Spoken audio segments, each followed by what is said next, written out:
Chapter 20 I had forgotten to draw my curtain, which I usually did, and also to let down my window-blind. The consequence was, that when the moon, which was full and bright, for the night was fine, came in her course to that space in the sky opposite my casement, and looked in at me through the unveiled panes, her glorious gaze roused me. Awaking in the dead of night, I opened my eyes on her disk, silver-white and crystal-clear. It was beautiful, but too solemn. I half rose, and stretched my arm to draw the curtain. Good God! What a cry! The night, its silence, its rest, was rent in twain by a savage, a sharp, a shrilly sound that ran from end to end of Thornfield Hall. My pulse stopped, my heart stood still, my stretched arm was paralysed. The cry died and was not renewed. Indeed, whatever being uttered that fearful shriek could not soon repeat it. Not the widest-winged condor in the Andes could, twice in succession, send out such a yell from the cloud shrouding his eyrie. The thing delivering such utterance must rest ere it could repeat the effort. It came out of the third story, for it passed overhead. And overhead, yes, in the room just above my chamber ceiling, I now heard a struggle, a deadly one it seemed from the noise, and a half-smothered voice shouted, "Help! Help! Help!" 3 times rapidly. "Will no one come?" it cried. And then, while the staggering and stamping went on wildly, I distinguished through plank and plaster, "Rochester! Rochester! For God's sake, come!" A chamber door opened, some one ran or rushed along the gallery. Another step stamped on the flooring above, and something fell, and there was silence. I had put on some clothes, though horror shook all my limbs. I issued from my apartment. The sleepers were all aroused. Ejaculations, terrified murmurs sounded in every room. Door after door unclosed. One looked out, and another looked out. The gallery filled. Gentlemen and ladies alike had quitted their beds, and "Oh, what is it?" "Who is hurt?" "What has happened?" "Fetch a light." "Is it fire?" "Are there robbers?" "Where shall we run?" was demanded confusedly on all hands. But for the moonlight they would have been in complete darkness. They ran to and fro, they crowded together, some sobbed, some stumbled, the confusion was inextricable. "Where the devil is Rochester?" cried Colonel Dent. "I cannot find him in his bed." "Here, here," was shouted in return. "Be composed, all of you, I'm coming." And the door at the end of the gallery opened, and Mr. Rochester advanced with a candle. He had just descended from the upper story. One of the ladies ran to him directly. She seized his arm. It was Miss Ingram. "What awful event has taken place?" said she. "Speak! Let us know the worst at once." "But don't pull me down or strangle me," he replied, for the Misses Eshton were clinging about him now, and the 2 dowagers, in vast white wrappers, were bearing down on him like ships in full sail. "All right, all's right," he cried. "It's a mere rehearsal of Much Ado about Nothing. Ladies, keep off, or I shall wax dangerous."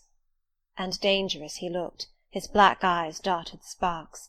Calming himself by an effort, he added, "A servant has had the nightmare, that is all. She's an excitable, nervous person. She construed her dream into an apparition or something of the sort, no doubt, and has taken a fit with fright. Now then, I must see you all back into your rooms, for till the house is settled she cannot be looked after. Gentlemen, have the goodness to set the ladies the example. Miss Ingram, I am sure you will not fail in evincing superiority to idle terrors. Amy and Louisa, return to your nests like a pair of doves, as you are. Madame," to the dowagers, "you will take cold to a dead certainty if you stay in this chill gallery any longer." And so, by dint of alternate coaxing and commanding, he contrived to get them all once more enclosed in their separate dormitories. I did not wait to be ordered back to mine, but retreated unnoticed, as unnoticed I had left it. Not, however, to go to bed. On the contrary, I began and dressed myself carefully. The sounds I had heard after the scream, and the words that had been uttered, had probably been heard only by me, for they had proceeded from the room above mine, but they assured me that it was not a servant's dream which had thus struck horror through the house, and that the explanation Mr. Rochester had given was merely an invention framed to pacify his guests. I dressed, then, to be ready for emergencies. When dressed, I sat a long time by the window looking out over the silent grounds and silvered fields, and waiting for I knew not what. It seemed to me that some event must follow the strange cry, struggle, and call. No. Stillness returned.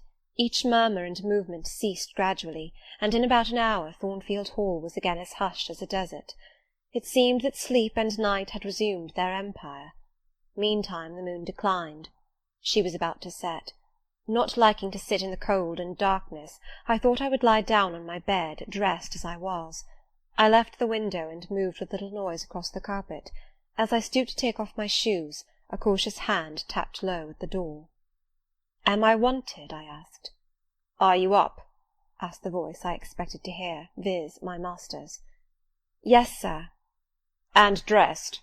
"Yes." "Come out, then, quietly." I obeyed. Mr. Rochester stood in the gallery holding a light. "I want you," he said. "Come this way. Take your time and make no noise." My slippers were thin. I could walk the matted floor as softly as a cat. He glided up the gallery and up the stairs, and stopped in the dark low corridor of the fateful third story. I had followed and stood at his side. "Have you a sponge in your room?" he asked in a whisper. "Yes, sir." "Have you any salts, volatile salts?" "Yes." "Go back and fetch both." I returned, sought the sponge on the washstand, the salts in my drawer, and once more retraced my steps. He still waited. He held a key in his hand. Approaching one of the small black doors, he put it in the lock. He paused and addressed me again. "You don't turn sick at the sight of blood?" "I think I shall not. I have never been tried yet." I felt a thrill while I answered him, but no coldness and no faintness. "Just give me your hand," he said. "It will not do to risk a fainting fit." I put my fingers into his. "Warm and steady," was his remark. He turned the key and opened the door. I saw a room I remembered to have seen before, the day Mrs. Fairfax showed me over the house. It was hung with tapestry, but the tapestry was now looped up in one part, and there was a door apparent, which had then been concealed. This door was open. A light shone out of the room within. I heard thence a snarling, snatching sound, almost like a dog quarrelling. Mr. Rochester, putting down his candle, said to me, "Wait a minute," and went forward into the inner apartment. A shout of laughter greeted his entrance, noisy at first, and terminating in Grace Poole's own goblin "Ha! ha!" She, then, was there. He made some sort of arrangement without speaking, though I heard a low voice address him. He came out and closed the door behind him. "Here, Jane," he said, and I walked round to the other side of a large bed, which, with its drawn curtains, concealed a considerable portion of the chamber. An easy chair was near the bed-head. A man sat in it, dressed with the exception of his coat. He was still, his head leant back, his eyes were closed. Mr. Rochester held the candle over him. I recognised in his pale and seemingly lifeless face the stranger, Mason. I saw, too, that his linen on one side and one arm was almost soaked in blood. "Hold the candle," said Mr. Rochester, and I took it.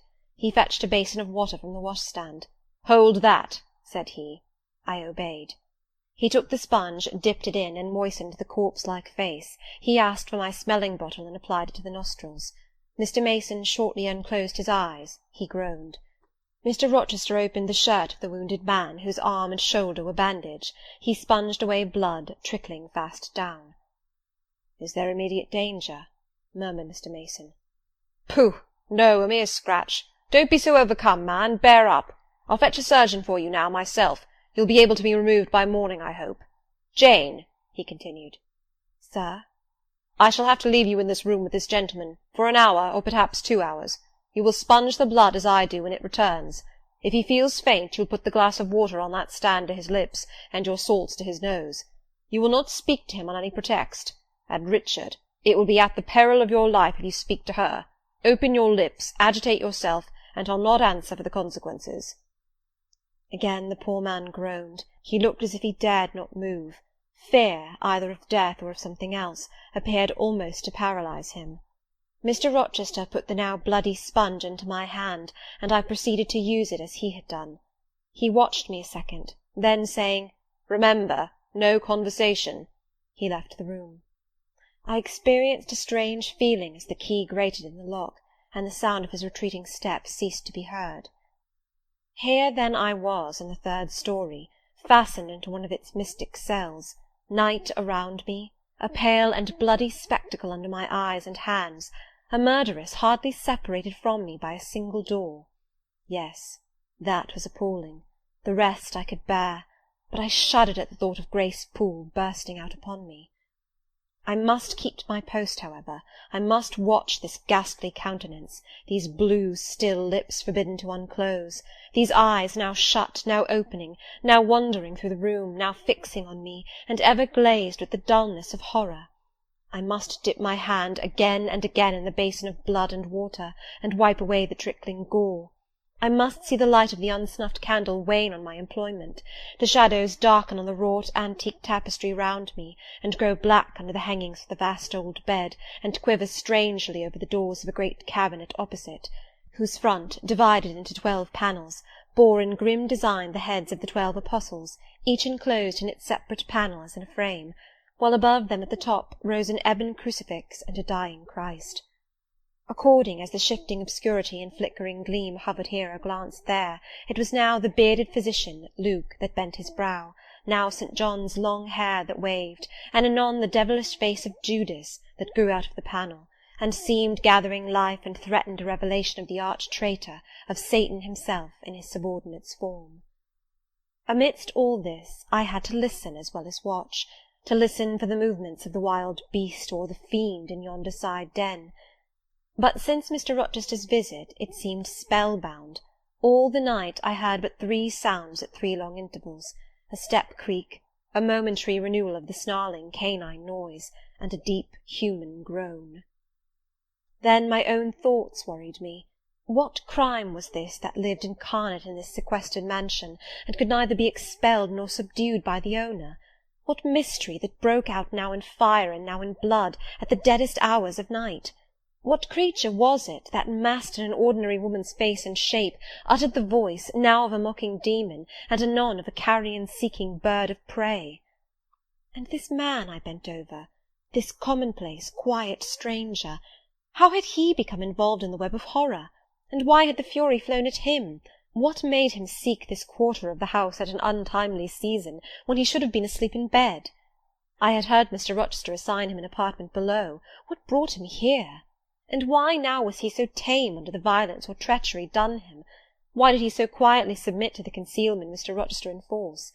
Why did Mr. Rochester enforce this concealment? His guest had been outraged, his own life on a former occasion had been hideously plotted against, and both attempts he smothered in secrecy and sank in oblivion. Lastly, I saw Mr. Mason was submissive to Mr. Rochester, that the impetuous will of the latter held complete sway over the inertness of the former. The few words which had passed between them assured me of this. It was evident that in their former intercourse the passive disposition of the one had been habitually influenced by the active energy of the other. Whence then had arisen Mr. Rochester's dismay when he heard of Mr. Mason's arrival? Why had the mere name of this unresisting individual, whom his word now sufficed to control like a child, fallen on him, a few hours since, as a thunderbolt might fall on an oak? Oh, I could not forget his look and his paleness when he whispered, "Jane, I have got a blow. I have got a blow, Jane." I could not forget how the arm had trembled which he rested on my shoulder, and it was no light matter which could thus bow the resolute spirit and thrill the vigorous frame of Fairfax Rochester. "When will he come? When will he come?" I cried inwardly as the night lingered and lingered, as my bleeding patient drooped, moaned, sickened, and neither day nor aid arrived. I had again and again held the water to Mason's white lips, again and again offered him the stimulating salts. My efforts seemed ineffectual.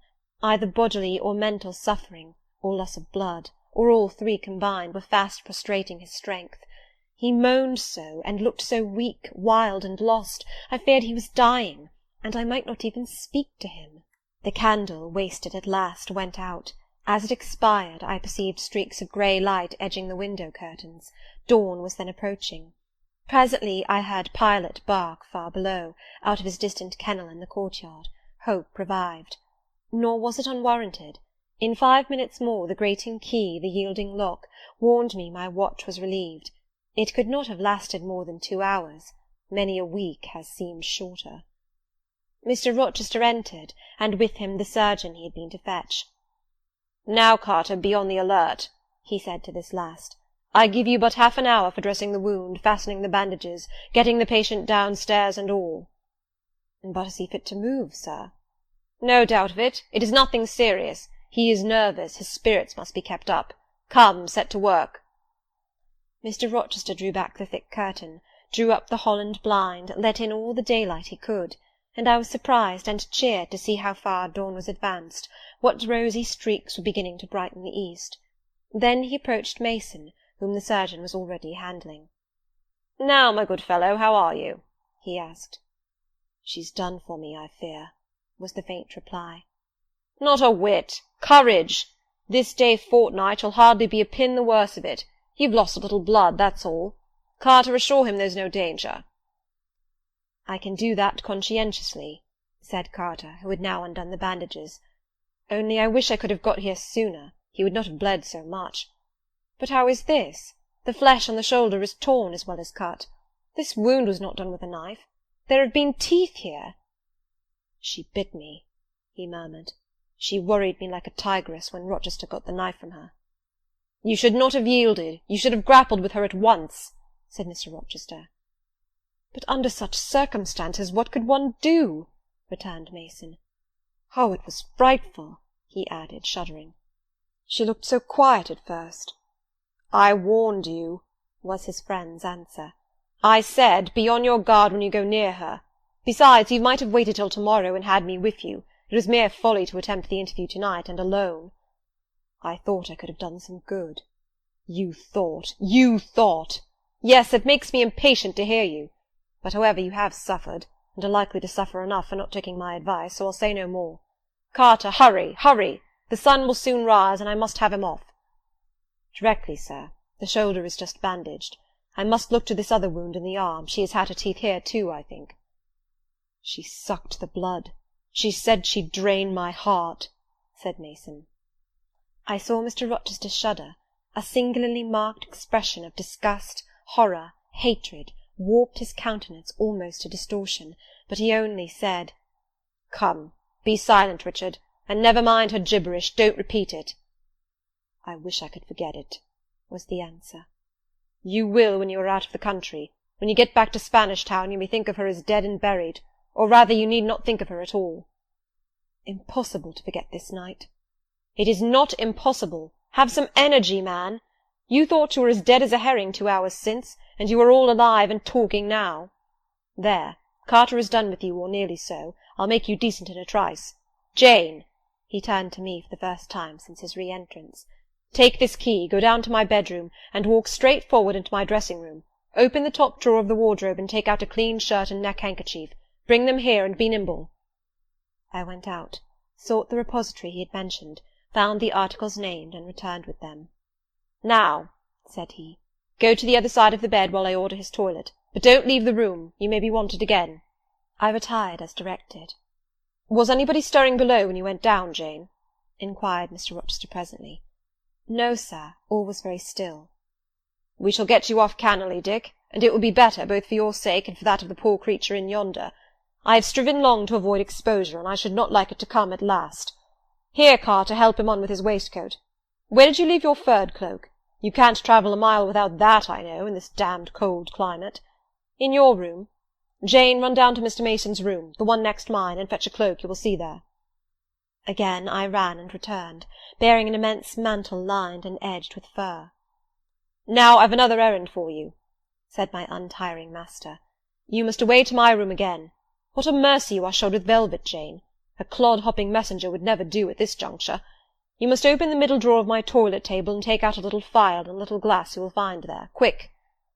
I flew thither and back, bringing the desired vessels. "That's well. Now, doctor, I shall take the liberty of administering a dose myself, on my own responsibility. I got this cordial at Rome, of an Italian charlatan, a fellow you would have kicked, Carter. It is not a thing to be used indiscriminately, but it is good upon occasion, as now, for instance. Jane, a little water." He held out the tiny glass, and I half filled it from the water-bottle on a washstand. "That will do. Now wet the lip of the phial." I did so. He measured 12 drops of a crimson liquid, and presented it to Mason. "Drink, Richard. It will give you the heart you lack, for an hour or so." "But will it hurt me? Is it inflammatory?" "Drink! Drink! Drink!" Mr. Mason obeyed, because it was evidently useless to resist. He was dressed now. He still looked pale, but he was no longer gory and sullied. Mr. Rochester let him sit 3 minutes after he had swallowed the liquid. He then took his arm. "Now I am sure you can get on your feet," he said. "Try." The patient rose. "Carter, take him under the other shoulder.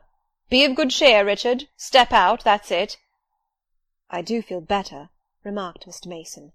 "I am sure you do. Now, Jane, trip on before us away to the back stairs. Unbolt the side passage door, and tell the driver of the post-chaise you will see in the yard, or just outside, for I told him not to drive his rattling wheels over the pavement, to be ready. We are coming. And, Jane, if anyone is about, come to the foot of the stairs and hem." It was by this time 5:30, and the sun was on the point of rising, but I found the kitchen still dark and silent. The side passage door was fastened. I opened it with as little noise as possible. All the yard was quiet, but the gates stood wide open, and there was a post-chaise, with horses ready harnessed, and the driver seated on the box, stationed outside. I approached him, and said the gentlemen were coming. He nodded. Then I looked carefully round and listened. The stillness of early morning slumbered everywhere. The curtains were yet drawn over the servants' chamber windows. Little birds were just twittering in the blossom-blanched orchard trees, whose boughs drooped like white garlands over the wall enclosing one side of the yard. The carriage horses stamped from time to time in their closed stables. All else was still. The gentlemen now appeared. Mason, supported by Mr. Rochester and the surgeon, seemed to walk with tolerable ease. They assisted him into the chaise. Carter followed. "Take care of him," said Mr. Rochester to the latter, "and keep him at your house till he is quite well. I shall ride over in a day or two to see how he gets on. Richard, how is it with you?" "The fresh air revives me, Fairfax." "Leave the window open on his side, Carter. There is no wind. Good-bye, Dick." "Fairfax." "Well, what is it?" "Let her be taken care of. Let her be treated as tenderly as may be. Let her—" He stopped, and burst into tears. "I do my best, and have done it, and will do it," was the answer. He shut up the chaise door, and the vehicle drove away. "Yet would to God there was an end of all this," added Mr. Rochester, as he closed and barred the heavy yard gates. This done, he moved with slow step and abstracted air towards a door in the wall bordering the orchard. I, supposing he had done with me, prepared to return to the house. Again, however, I heard him call, "Jane!" He had opened the portal and stood at it, waiting for me. "Come where there is some freshness for a few moments," he said. "That house is a mere dungeon. Don't you feel it so?" "It seems to me a splendid mansion, sir." "The glamour of inexperience is over your eyes," he answered, "and you see it through a charmed medium. You cannot discern that the gilding is slime, and the silk draperies cobwebs, that the marble is sordid slate, and the polished woods mere refuse chips and scaly bark. Now here," he pointed to the leafy enclosure we had entered, "all is real, sweet, and pure." He strayed down a walk edged with box, with apple-trees, pear-trees, and cherry-trees on one side, and a border on the other full of all sorts of old-fashioned flowers, stocks, sweet-williams, primroses, pansies, mingled with southernwood, sweet-briar, and various fragrant herbs. They were fresh now as a succession of April showers and gleams, followed by a lovely spring morning, could make them. The sun was just entering the dappled east, and his light illumined the wreathed and dewy orchard trees and shone down the quiet walks under them. "Jane, will you have a flower?" He gathered a half-blown rose, the first on the bush, and offered it to me. "Thank you, sir." "Do you like this sunrise, Jane? That sky with its high and light clouds which are sure to melt away as the day waxes warm, this placid and balmy atmosphere?" "I do, very much." "You have passed a strange night, Jane." "Yes, sir." "And it has made you look pale. Were you afraid when I left you alone with Mason?" "I was afraid of someone coming out of the inner room." "But I had fastened the door. I had the key in my pocket. I should have been a careless shepherd if I had left a lamb, my pet lamb, so near a wolf's den unguarded. You were safe." Will Grace Poole live here still, sir? Oh, yes, don't trouble your head about her. Put the thing out of your thoughts. Yet it seems to me your life is hardly secure while she stays. Never fear, I will take care of myself. Is the danger you apprehended last night gone by now, sir? I cannot vouch for that till Mason is out of England, nor even then. To live, for me, Jane, is to stand on a crater crust which may crack and spew fire any day. But Mr. Mason seems a man easily led. Your influence, sir, is evidently potent with him. He will never set you at defiance or wilfully injure you. Oh, no, Mason will not defy me, nor knowing it will he hurt me. But unintentionally he might in a moment, by one careless word, deprive me, if not of life, yet for ever of happiness. Tell him to be cautious, sir. Let him know what you fear, and show him how to avert the danger. He laughed sardonically, hastily took my hand, and as hastily threw it from him. If I could do that, simpleton, where would the danger be? Annihilated in a moment. Ever since I have known Mason, I have only had to say to him, do that, and the thing has been done. But I cannot give him orders in this case. I cannot say, beware of harming me, Richard, for it is imperative that I should keep him ignorant that harm to me is possible. Now you look puzzled, and I will puzzle you further. You are my little friend, are you not? I like to serve you, sir, and to obey you in all that is right. Precisely. I see you do. I see genuine contentment in your gait and mien, your eye and face when you are helping me and pleasing me, working for me and with me, in, as you characteristically say, all that is right. For if I bid you do what you thought wrong, there would be no light-footed running, no neat-handed alacrity, no lively grace and animated complexion. My friend would then turn to me, quiet and pale, and would say, "No, sir, that is impossible. I cannot do it, because it is wrong," and would become immutable as a fixed star. Well, you too have power over me, and may injure me, yet I dare not show you where I am vulnerable, lest, faithful and friendly as you are, you should transfix me at once. If you have no more to fear from Mr. Mason than you have from me, sir, you are very safe. God grant it may be so. Here, Jane, is an arbour. Sit down. The arbour was an arch in the wall, lined with ivy. It contained a rustic seat. Mr. Rochester took it, leaving room, however, for me, but I stood before him. "Sit," he said. "The bench is long enough for two. You don't hesitate to take a place at my side, do you? Is that wrong, Jane?" I answered him by assuming it. To refuse would, I felt, have been unwise. "Now, my little friend, while the sun drinks the dew, while all the flowers in this old garden awake and expand, and the birds fetch their young ones' breakfast out of the thornfield, and the early bees do their first spell of work, I'll put a case to you, which you must endeavour to suppose your own. But first look at me, and tell me you are at ease, and not fearing that I err in detaining you, or that you err in staying." "No, sir, I am content." "Well then, Jane, call to aid your fancy. Suppose you were no longer a girl well reared and disciplined, but a wild boy indulged from childhood upwards. Imagine yourself in a remote foreign land. Conceive that you there commit a capital error, no matter of what nature or from what motives, but one whose consequences must follow you through life and taint all your existence. Mind, I don't say a crime. I'm not speaking of shedding blood, or of any other guilty act, which might make the perpetrator amenable to the law. My word is error. The results of what you have done become in time to you utterly insupportable. You take measures to obtain relief. Unusual measures, but neither unlawful nor culpable. Still you are miserable, for hope has quitted you on the very confines of life. Your sun at noon darkens in an eclipse, which you feel will not leave it till the time of setting. Bitter and base associations have become the sole food of your memory. You wander here and there, seeking rest in exile, happiness in pleasure, I mean in heartless sensual pleasure, such as dulls intellect and blights feeling. Heart-weary and soul-withered, you come home after years of voluntary banishment. You make a new acquaintance, how or where, no matter. You find in this stranger much of the good and bright qualities which you have sought for 20 years, and never before encountered, and they are all fresh, healthy, without soil and without taint. Such society revives, regenerates. You feel better days come back, higher wishes, purer feelings.